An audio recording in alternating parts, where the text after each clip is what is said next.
और ये जो सैंडलर आयोग है, क्या है? सैंडलर आयोग, है ना? सैंडलर आयोग। तो जो सैंडलर आयोग है, ये सैंडलर कमीशन कहा जाएगा इंग्लिश में, सैंडलर कमीशन कहा जाएगा, ठीक है भैया? सैंडलर आयोग को क्या कहा जाएगा? सैंडलर कमीशन कहा जाएगा, ठीक है? और ये जो सैंडलर आयोग या सैंडलर कमीशन है, ये कब आया था? ये आया था वर्ष 1917 में। इसे और क्या कहा जाता है? तो इसे कलकत्ता विश्वविद्यालय आयोग भी कहा जाता है, ठीक है? कलकत्ता यूनिवर्सिटी कमीशन भी कहा जाता है। क्या कहा जाता है इसे? इसे कलकत्ता यूनिवर्सिटी कमीशन भी कहा जाता है। तो इसको याद रखेंगे कि हम इसे और क्या कह सकते हैं भैया? इसे हम कह सकते हैं कलकत्ता विश्वविद्यालय आयोग, ठीक है ना? इसे क्या कहा जा सकता है? इसे कलकत्ता विश्वविद्यालय आयोग भी कहा जा सकता है, ठीक है? यह भी आज टॉपिक खत्म हो जाएगा, ठीक है? कलकत्ता विश्वविद्यालय आयोग इसे कहा जा सकता है। क्या भैया? कलकत्ता विश्वविद्यालय आयोग इसे कहा जा सकता है। तो अच्छा, कलकत्ता विश्वविद्यालय आयोग इसे क्यों कह रहे हैं? ध्यान दीजिएगा। हाँ, तब ठीक है। सैंडलर आयोग, ठीक है? इसे सैंडलर आयोग इसलिए कहते हैं क्योंकि इसके अध्यक्ष थे वो सैंडलर थे। इसको सैंडलर आयोग इसलिए कहते हैं क्योंकि इस आयोग के जो अध्यक्ष थे वो सैंडलर थे, और जो सैंडलर थे ये कलकत्ता विश्वविद्यालय में प्रोफेसर थे, तो इस वजह से इसे कलकत्ता विश्वविद्यालय आयोग भी कहते हैं। क्लियर बात है? सैंडलर कौन थे? इस आयोग के अध्यक्ष थे, इसलिए सैंडलर आयोग, और ये सैंडलर कलकत्ता विश्वविद्यालय में प्रोफेसर थे, इसलिए क्या कह रहे हैं इसे? इसलिए भैया इसे कलकत्ता विश्वविद्यालय आयोग कह रहे हैं, इसलिए इसे कलकत्ता विश्वविद्यालय आयोग कहा जा रहा है, ठीक है? और कब इसका गठन हुआ है? 1917 में गठन हुआ है, ठीक है? और इसमें क्या किया गया? इसमें भाई शिक्षा को प्रांतीय विषय बना दिया गया। इसमें क्या किया गया? शिक्षा को प्रांतीय विषय बना दिया गया, ठीक है? शिक्षा को प्रांतीय विषय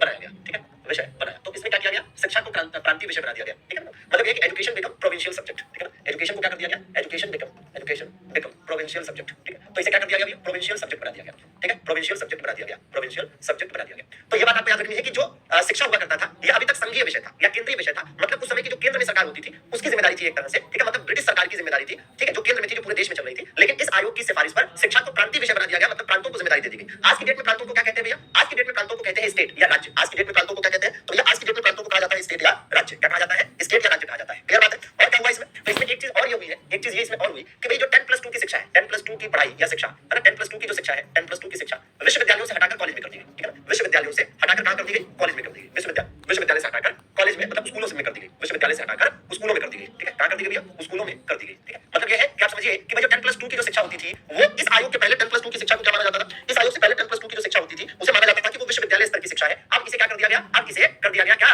स्कूल स्तर की शिक्षा। मतलब ये है कि भैया अब वो स्कूलों में होगी, ना कि कहां पर? ना कि विश्वविद्यालयों में। क्लियर बात है? ना कि विश्वविद्यालयों में। तो क्लियर है कि भाई 10+2 की जो शिक्षा है, जो 10+2 का मतलब हो गया इंटरमीडिएट। मतलब अगर इंटरमीडिएट की बात करें तो इंटरमीडिएट की पढ़ाई इस आयोग के गठन के पहले कहां होती थी? इस आयोग के गठन के पहले होती थी भैया विश्वविद्यालय में, कॉलेज में, ठीक है? लेकिन अब इसे हटाकर कहां कर दिया गया? स्कूलों में कर दिया गया। मतलब हम सीधा लिख सकते हैं 10+2, है ना? 10+2 एजुकेशन, 10+2, ठीक है? 10+2 एजुकेशन दिया गया भैया, स्कूलों में कर दिया गया। क्लियर बात है? तो बिल्कुल आपको इसको भी याद करने की जरूरत है, ठीक है? चलिए, और एक चीज इसमें क्या हुई जरूरी? एक चीज ये जरूरी हुई कि भैया माध्यमिक बोर्ड का गठन किया गया। किसका गठन? माध्यमिक बोर्ड का गठन किया गया।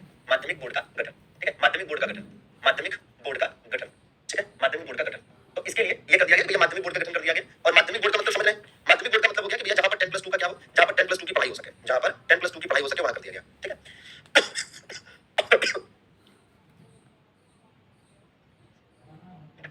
ठीक है? तो कह सकते हैं कि भैया माध्यमिक बोर्ड का गठन कर दिया गया, तो ये अलग हो गया मामला। इसके बाद क्या हुआ भाई? इसके बाद जो अगली चीज हुई वो हुआ कि हार्टोन समिति का गठन किया गया। किसका गठन किया गया? हार्टोन समिति का गठन किया गया। लास्ट में इसको सब मिलाकर एक्सप्लेन कर देंगे तो एक ही जगह पर समझ में आ जाएगा। किसका गठन कर दिया गया? हार्टोन समिति का गठन कर दिया गया 1929 में, ठीक है? मतलब हार्टोन कमेटी, ठीक है? हार्टोन कमेटी का गठन कर दिया गया। हार्टोन कमेटी का गठन कर दिया गया। और जो हार्टोन कमेटी है इसने क्या किया? हार्टोन कमेटी ने, ठीक है, लड़कियों के लिए निःशुल्क शिक्षा की सिफारिश की।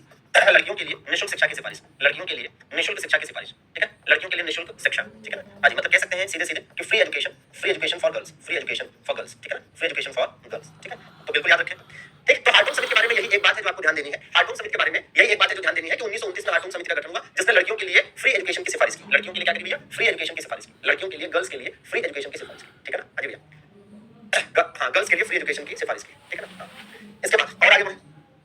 इसके बाद आप वर्धा योजना पर बात करेंगे। किस पर बात करेंगे? वर्धा योजना, ठीक है? वर्धा योजना क्या था? वर्धा प्लान, वर्धा योजना, ठीक है? तो जो वर्धा योजना है या इसको आप कह सकते हैं वर्धा प्लान, ठीक है? तो जो वर्धा प्लान है ये कब आया था भैया? वर्धा प्लान कब आया था? तो वर्धा प्लान की अगर हम बात करें तो वर्धा प्लान आया था वर्ष 1937 में, ठीक है ना? वर्ष 1937 में, ठीक है? और गांधी जी के हरिजन पत्रिका में छापा गया इसे। गांधी जी के हरिजन पत्रिका में छपा, गांधी जी के हरिजन पत्रिका में छपा, गांधी जी की हरिजन पत्रिका में छपा, ठीक है? गांधी जी की हरिजन पत्रिका में छपा, ठीक है ना? चलिए भैया, ठीक? गांधी जी की हरिजन पत्रिका में छपा, ठीक है? मतलब printed in the magazine of Gandhi ji named Harijan, ठीक है? हरिजन, ठीक है? तो गांधी जी की हरिजन पत्रिका में छपा। मतलब जो वर्धा योजना है, वर्धा नाम की एक जगह है महाराष्ट्र में, तो महाराष्ट्र में वर्धा नाम की एक जगह है, वहां पर एक योजना तैयार की गई थी। किसके लिए? शिक्षा पर एक योजना तैयार की गई वर्ष 1937 में, जिसे गांधी जी की हरिजन पत्रिका में छापा गया, ठीक है? जिन्हें गांधी जी की हरिजन पत्रिका में छापा गया, ठीक बात है? चलिए अगली चीज याद रखेंगे कि जो ये वर्धा योजना था ये बुनियादी शिक्षा से रिलेटेड टू बेसिक एजुकेशन, बुनियादी शिक्षा से संबंधित था।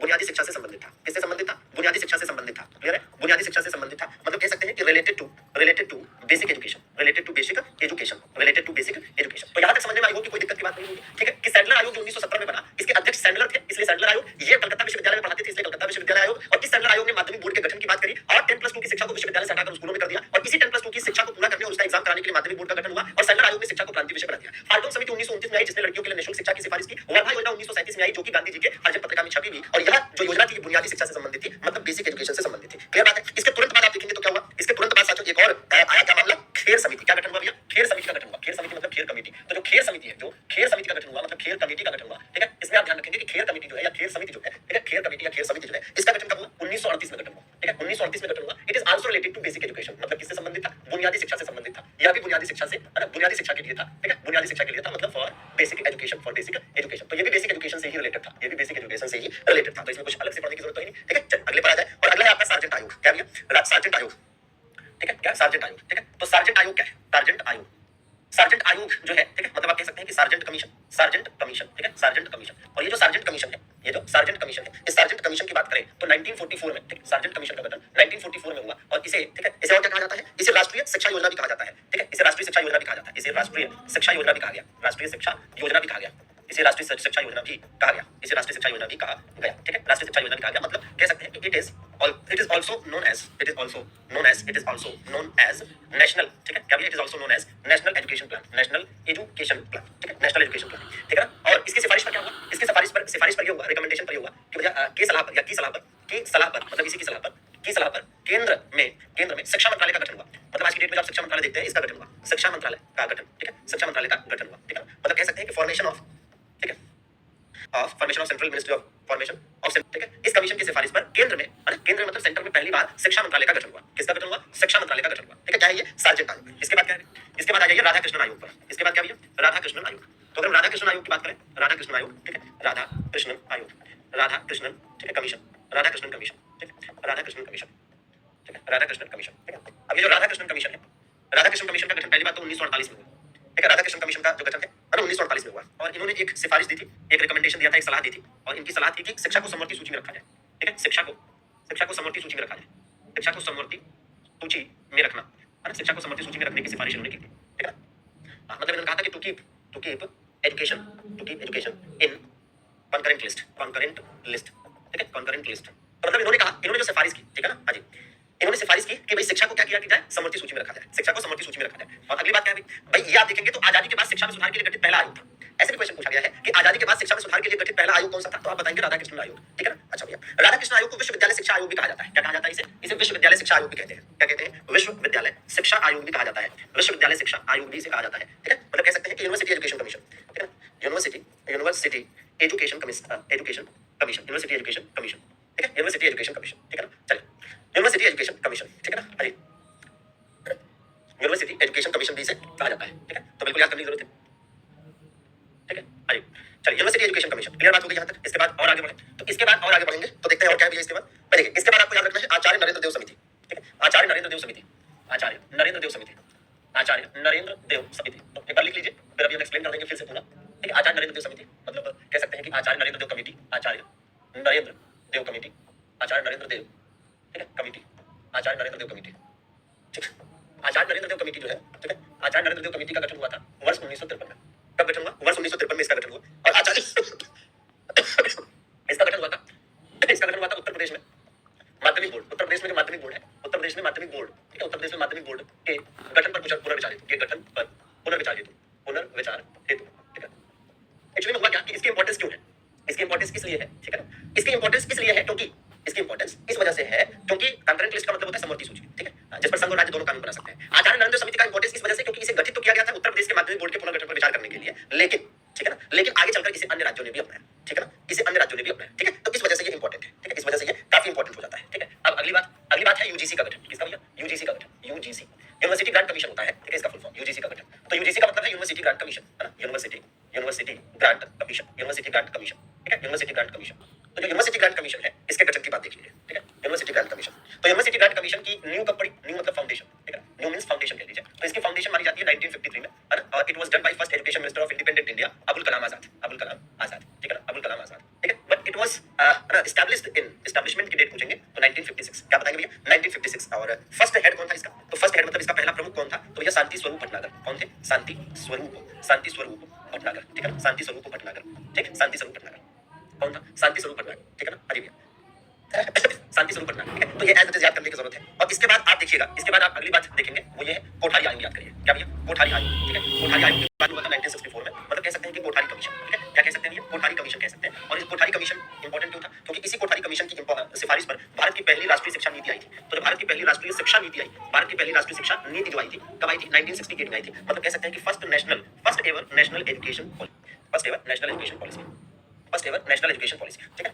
और ये की सलाह पर, ठीक है ना, की सलाह पर, की सलाह पर, ठीक है ना, मतलब कह सकते हैं कि रिकमेंडेशन, रिकमेंडेशन, ठीक है, रिकमेंडेशन पर, ठीक है। तो कोठारी आयोग की सलाह पर पहली राष्ट्रीय शिक्षा नीति आई थी। और जो पहली राष्ट्रीय शिक्षा नीति आई थी उसको बिल्कुल एज इट इज याद रखेंगे, है ना, एज इट इज याद रखेंगे। जो पहली राष्ट्रीय शिक्षा नीति आई थी वो काफी इंपॉर्टेंट है। और इसके तुरंत बाद आप चलेंगे किस पर भैया? अगली चीज जो है, अगली चीज है 42वां संविधान संशोधन।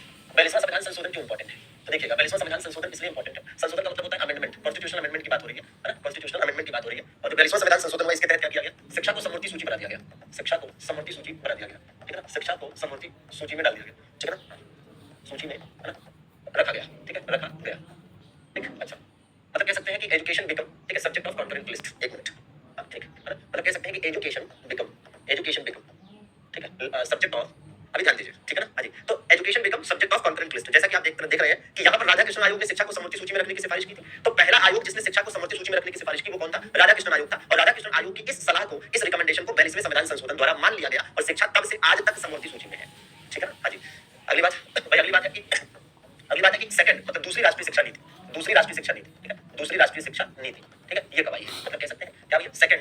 सेकंड नेशनल, ठीक है, second national education policy, second national education policy, second national education policy, ठीक है, second national education policy, second national education policy, ठीक है। ये कब आई? 1986 में। कब आई भाई? 1986 में आई। इसको भी एज इट इज याद करने की जरूरत है, इसको भी एज इट इज याद करने की जरूरत है। और इसके बाद आप जरा ध्यान दीजिए 86वां संविधान संशोधन, 86वां संविधान संशोधन क्यों जरूरी है? 86वां संविधान संशोधन 2002, ठीक है ना, मतलब कह सकते हैं 86 कॉन्स्टिट्यूशनल अमेंडमेंट, ठीक है, 2002, ठीक है, 2002।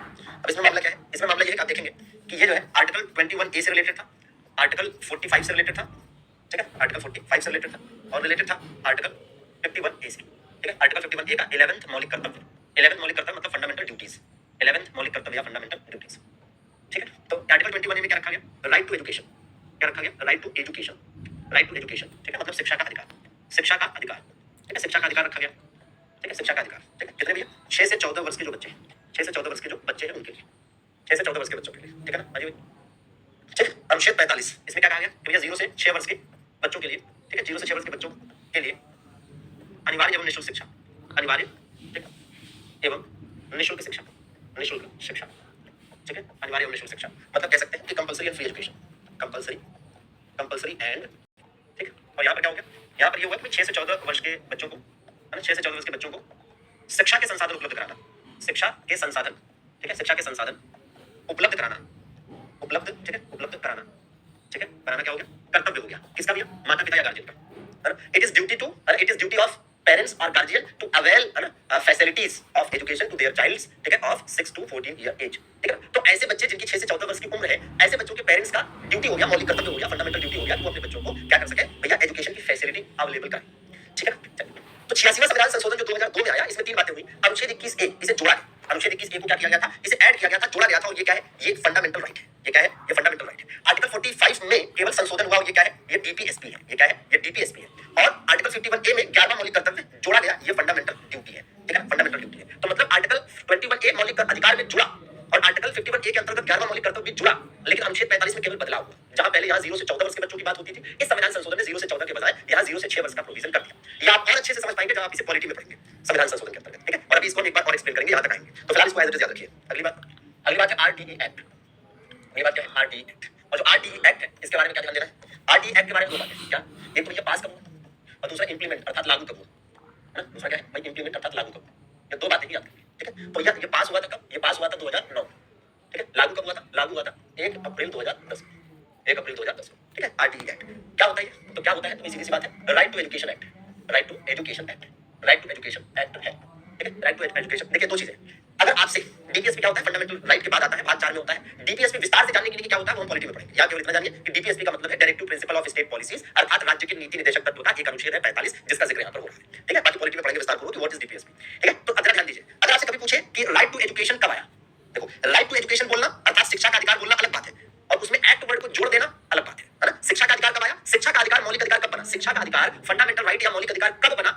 2002 में। लेकिन शिक्षा का अधिकार अधिनियम कब आया? शिक्षा का अधिकार अधिनियम कब आया? ये अधिनियम की बात हो रही है ना, शिक्षा का अधिकार अधिनियम। तो शिक्षा का अधिकार अधिनियम कब आया? तो 2009 में, ठीक है, हाँ जी 2009 में, और 2010 में लागू हुआ। दोनों में डिफरेंस समझ गया? अगली बात क्या है?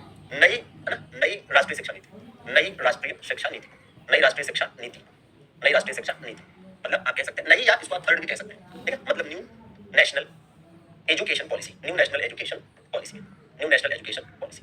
तो ये जो न्यू नेशनल एजुकेशन पॉलिसी आई, न्यू नेशनल एजुकेशन पॉलिसी आई, ठीक है, ये किसकी सिफारिश पर आई थी? कस्तूरी रंगन समिति की सिफारिश पर, कस्तूरी रंगन समिति, कस्तूरी रंगन समिति की सलाह, ठीक है, कस्तूरी रंगन समिति की सलाह पर, ठीक है, मतलब कह सकते हैं कि on the recommendation, on the recommendation of Kasturi Rangan committee, ठीक है, और जो नई नीति आई, ठीक है, इसने नई पॉलिसी को अडॉप्ट किया, ठीक है, तो इस न्यू पॉलिसी में क्या था कि 5+3+3+4, ठीक है ना, की नीति अडॉप्ट की गई, की पॉलिसी या की नीति, ठीक है, अडॉप्ट की गई या अपनाई गई, अडॉप्ट की गई या अपनाई गई, अडॉप्ट की गई या अपनाई गई, ठीक है, ठीक। बाकी इसे अपनाने वाला, को अपनाने वाला पहला राज्य, या को लागू करने वाला पहला राज्य, को लागू करने वाला प्रथम राज्य कौन हुआ? प्रथम राज्य उत्तराखंड, ठीक है ना, मतलब कह सकते हैं कि Uttarakhand was the first state to adopt this policy, ठीक है, to adopt this policy, ठीक है ना, adopt this policy, क्लियर, ठीक है, तो एज इट इज आपको याद करने की जरूरत है। अच्छा, अब यहाँ तक के मामले को समझ लीजिए, क्योंकि इसके बाद हम कुछ और विशेष चीजें आपको बताने वाले हैं। देखिए, अब ध्यान से समझिएगा, सारी बातें हम फिर से आपको एक्सप्लेन करने जा रहे हैं, ठीक है, जो भी अभी तक बताया है, ठीक है। देखिए भाई, सबसे पहले आ जाती है, हमने आपको क्या कहा, सबसे पहले आ जाती है, हमने आपसे कहा कि भाई साहब ऐसा है कि सैडलर आयोग से, सैडलर आयोग, ठीक है, इसके पहले का सब बता चुके हैं। सैडलर आयोग, ठीक है, जो कि 1917 में गठित हुआ, क्योंकि सैडलर इसके अध्यक्ष थे इसलिए सैडलर आयोग, और चूंकि सैडलर कलकत्ता विश्वविद्यालय में प्रोफेसर थे इस वजह से कलकत्ता विश्वविद्यालय आयोग। सैडलर आयोग की सिफारिश पर शिक्षा को प्रांतीय विषय बना दिया गया, मतलब शिक्षा को कहां ले गए? प्रोविंशियल सब्जेक्ट में शामिल कर दिया गया, मतलब प्रांतों की जिम्मेदारी हो गई, मतलब राज्यों की जिम्मेदारी होगी। और इसी सैडलर आयोग ने 10+2 अर्थात इंटरमीडिएट की पढ़ाई लिखाई को विश्वविद्यालयों से हटाकर कहां कर दिया? स्कूलों में कर दिया कि भैया स्कूलों में ये पढ़ाई होगी, विश्वविद्यालय में नहीं होगी, ठीक है, स्कूलों में ये पढ़ाई होगी, विश्वविद्यालय में नहीं होगी। और इसके लिए माध्यमिक बोर्ड का गठन भी किया गया। आगे चलकर हार्टोन समिति गठित हुई 1929 में। तो 1929 में जो हार्टोन समिति गठित हुई, इसने लड़कियों के लिए निःशुल्क शिक्षा की सिफारिश की। आगे चलकर एक वर्धा योजना आई 1937 में, महाराष्ट्र के वर्धा में ये योजना लाई गई थी, इसीलिए इसे वर्धा योजना कहते हैं। इसे गांधी जी के हरिजन पत्रिका में भी छापा गया और ये बेसिक एजुकेशन से रिलेटेड था। इसी प्रकार इसी के जस्ट अगले वर्ष 1938 में खेर समिति का गठन हुआ, यह भी बेसिक शिक्षा से ही संबंधित था। इसके बाद सार्जेंट आयोग का गठन हुआ 1940 में, जिसे राष्ट्रीय शिक्षा योजना भी कहा गया। और इस राष्ट्रीय शिक्षा योजना के तहत जो सार्जेंट आयोग है, इसके तहत केंद्र में पहली बार शिक्षा मंत्रालय मतलब एजुकेशन मिनिस्ट्री या मिनिस्ट्री ऑफ एजुकेशन का फॉर्मेशन हुआ, गठन हुआ, ठीक है ना, फॉर्मेशन हुआ, गठन हुआ, ठीक है ना। इसी प्रकार से राधाकृष्ण आयोग, आजादी के बाद 1948 में राधाकृष्ण आयोग का गठन हुआ, राधाकृष्ण आयोग का गठन हुआ 1948 में, जो आजादी के बाद शिक्षा में सुधार के लिए गठित पहला आयोग था। और इस आयोग को विश्वविद्यालय शिक्षा आयोग भी कहा गया, ठीक है। और इस आयोग ने शिक्षा को समवर्ती सूची में रखने की सिफारिश की थी। और इस आयोग ने एक और सिफारिश की थी, ये वही एस राधाकृष्णन है जिनके जन्म दिवस को आप शिक्षक दिवस के रूप में मनाते हैं। तो इसी आयोग ने यूजीसी के गठन की भी सिफारिश की थी, इसी आयोग ने यूजीसी के गठन की भी सिफारिश की थी। तो ये यूजीसी का गठन है वो आगे चलकर 1953 में हुआ। तो 1953 में जो यूजीसी गठित हुई, जिसकी फाइनली स्थापना 1956 में मानी जाती है, इस यूजीसी का गठन भी राधाकृष्णन आयोग की सिफारिश पर हुआ था, राधाकृष्णन आयोग की सिफारिश पर हुआ था। क्लियर बात है? अच्छा, आचार्य नरेंद्र देव समिति जो बनी 1953 में, ये उत्तर प्रदेश में माध्यमिक बोर्ड के गठन पर पुनर्विचार के लिए बनी थी, जिसे आगे चलकर अन्य राज्यों ने भी अपनाया, ठीक है भैया। इसके बाद 1964 में जो कोठारी आयोग बना था, इस कोठारी आयोग की सिफारिश पर पहली राष्ट्रीय शिक्षा नीति 1968 में लाई गई, ठीक है। फिर आगे चलकर आप देखेंगे कि 42वें संविधान संशोधन द्वारा शिक्षा को समवर्ती सूची में डाल दिया गया, ठीक है। जैसा कि यह सिफारिश पहली बार किसने की थी कि शिक्षा को समवर्ती सूची में रखा जाए। देखो, समवर्ती सूची में रखने के फायदे क्या है? फायदा यह है कि समवर्ती सूची में अगर होता है तो केंद्र भी उस पर कानून बना सकती है और राज्य भी कानून बना सकती है, ठीक है ना। तो शिक्षा को समवर्ती सूची में डाला गया 1976 में 42वें संशोधन द्वारा, और इसकी सिफारिश राधाकृष्णन आयोग ने बहुत पहले ही कर दी थी, ठीक है। और शिक्षा आज भी समवर्ती सूची में है। यही कारण है कि आप देखते हैं कि भारत में, ठीक है, केंद्रीय विद्यालय भी होते हैं, केंद्रीय विश्वविद्यालय भी होते हैं, और राजकीय विद्यालय भी होते हैं, और राज्य विश्वविद्यालय भी होते हैं। राज्य विश्वविद्यालय भी आपने देखा होगा और केंद्रीय विश्वविद्यालय भी आपने देखा सुना होगा, ठीक है ना, वो चीज है, ठीक है। अच्छा, फिर 1986 में दूसरी राष्ट्रीय शिक्षा नीति आई। 1986 में दूसरी, तीन राष्ट्रीय शिक्षा नीति आई है। पहली वाली 1968 में आई थी, दूसरी वाली 1986 में आई थी, और तीसरी वाली अब आई है 2020 में, ठीक है। तीसरी वाली कब आई है भैया? 2020 में तीसरी वाली आई है, ठीक है। तो 2020 में तीसरी आई है, ठीक है, ये भी याद करना है। तो होता क्या था कि इसके पहले, जैसे अभी आप तीसरी वाली राष्ट्रीय शिक्षा नीति है जिसमें 5+3+3+4 को अपनाया गया। पहले क्या चलता था? पहले चलता था क्या? पहले 10+2+3, ठीक है। तो पहले ये चलता था, पहले, ठीक है। इसके पहले क्या चलता था? तो अगर हम इसके पहले की बात करें तो इसके पहले ये चलता था, इसके पहले, ठीक है। इसके पहले क्या चला करता था? इसके पहले 10+2+3, ठीक है। मतलब ये है कि भैया 10+2 मतलब पहले इंसान हाई स्कूल तक पढ़ता था, फिर 2 साल का इंटरमीडिएट होता था, और उसके बाद ग्रेजुएशन होता था। यहाँ पर क्या किया गया है? यहाँ पर प्री फाउंडेशन, फिर फाउंडेशन, फिर सेकेंडरी, फिर हायर सेकेंडरी, मतलब उस तरह से कांसेप्ट रखा गया है। इसके बारे में आपको स्टैटिक जीके में पढ़ने को मिलता है, ठीक है। विस्तार पूर्वक आपको नई शिक्षा नीति के बारे में स्टैटिक जीके में पढ़ने को मिलता है, ठीक है। इसके पहले 10+2+3 है ना की पॉलिसी चलती थी, की पॉलिसी या की नीति चलती थी, है ना, पॉलिसी चलती थी, ठीक है। और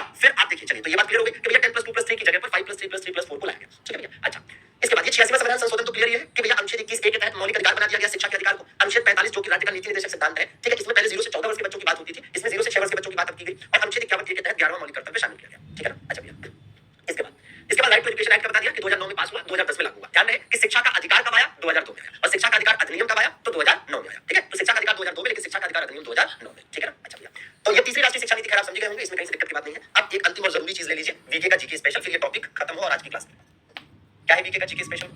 तो देखोगे वीके का जीके स्पेशल में क्या है, ध्यान दीजिए। वीके का जीके स्पेशल में है कि जैसे अगर आपसे कहता है सबसे पुराना विश्वविद्यालय, सबसे पुराना विश्वविद्यालय, ध्यान से देखिएगा, सबसे पुराना विश्वविद्यालय मींस ओल्डेस्ट यूनिवर्सिटी कौन सी है, किसी के पास जानकारी है तो बताएं।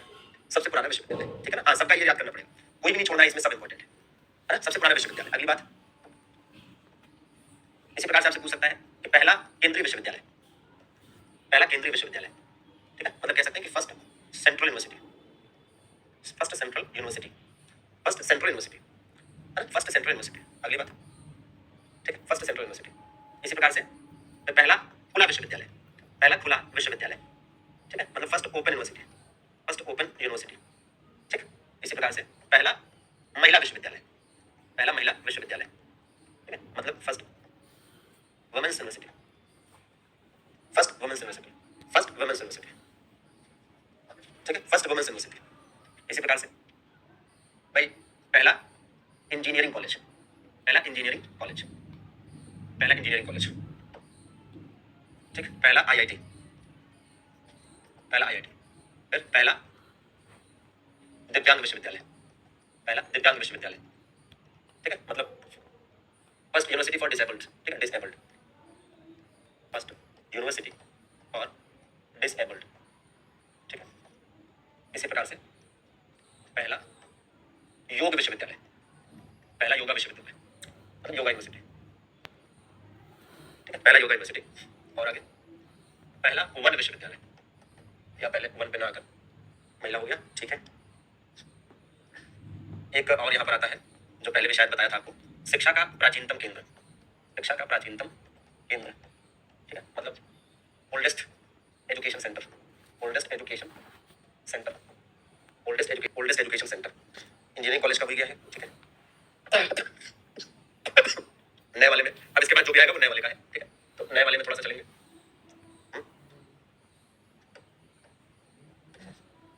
कुछ नए वाले भी देख लें।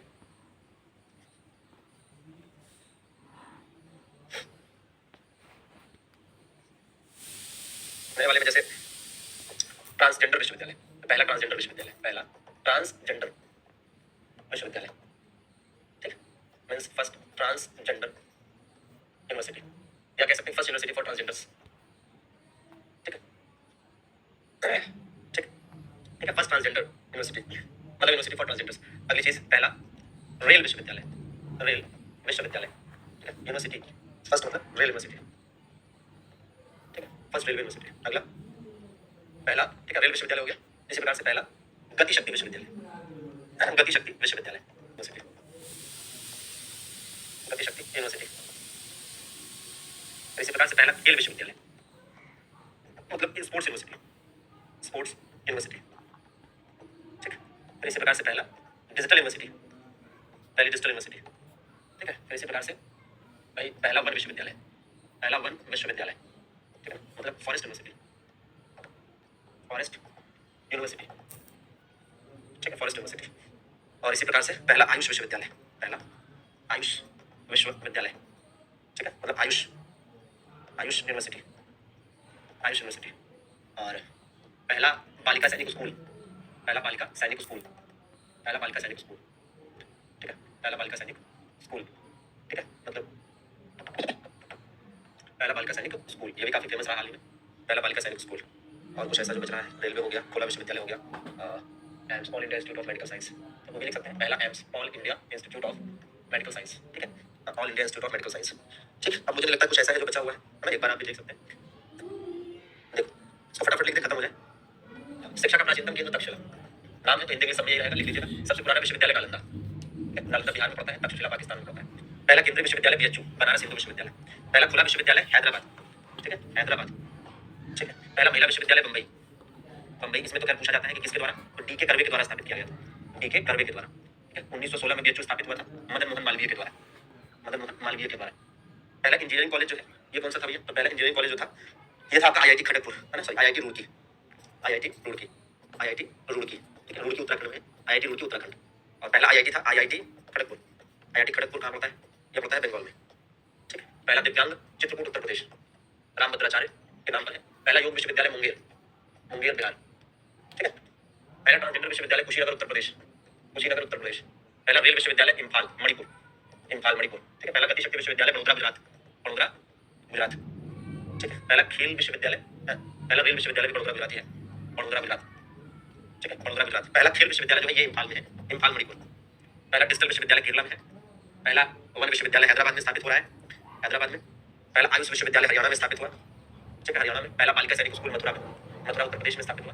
पहला एम्स दिल्ली में स्थापित हुआ था, ठीक है, ये 1956 में। डेट नहीं याद करनी है सबकी, ठीक है ना, ठीक।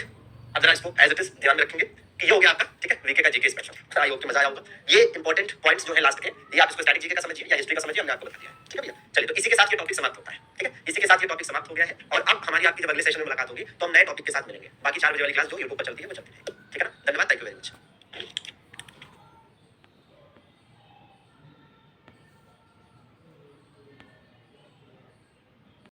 ये आप इसको स्टैटिक जीके का समझिए या हिस्ट्री का समझिए, हमने आपको बता दिया है, ठीक है भैया। चलिए, तो इसी के साथ ये टॉपिक समाप्त होता है, ठीक है, इसी के साथ ये टॉपिक समाप्त हो गया है। और अब हमारी आपकी जब अगले सेशन में मुलाकात होगी तो हम नए टॉपिक के साथ मिलेंगे। बाकी 4 बजे वाली क्लास जो यूट्यूब पर चलती है